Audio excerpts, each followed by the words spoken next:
Welcome to our channel. Today we how to configure SentinelOne for endpoint protection, detailed guide step by step clearly. To begin configuring SentinelOne for endpoint protection, first, ensure you have administrator access to the SentinelOne console.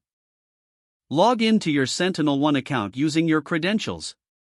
Once logged in, navigate to the management section in the left-hand menu. Select policies from the drop-down list. Click on the Add Policy button to create a new policy. In the policy configuration window, give your policy a descriptive name. Choose the desired enforcement actions for the endpoints.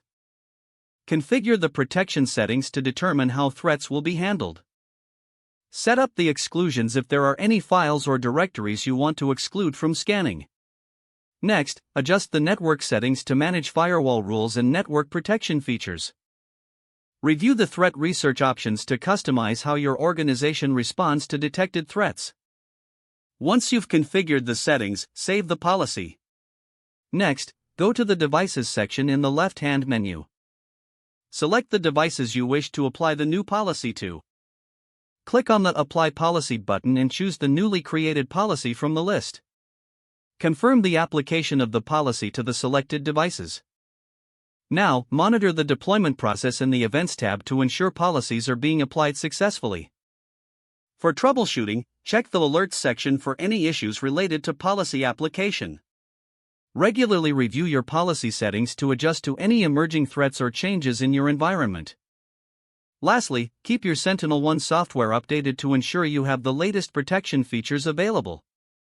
If the page does not load, refresh the browser or try again in a private or incognito window. Make sure you are using the correct email address, then retype it carefully to avoid small typos. If your password is not accepted, use the reset option and create a new strong password you can remember.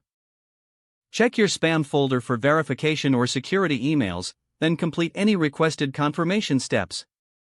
Enable two-factor authentication if available to improve account security and reduce unauthorized access risk. After signing in, review your profile details so your contact information and settings are accurate and current. If you see an error message, note it down and try again after restarting your device and internet connection. Log out when you finish, especially on shared devices, to keep your account and payment information secure. Don't forget to like this video and subscribe to our channel for more step-by-step tech guides.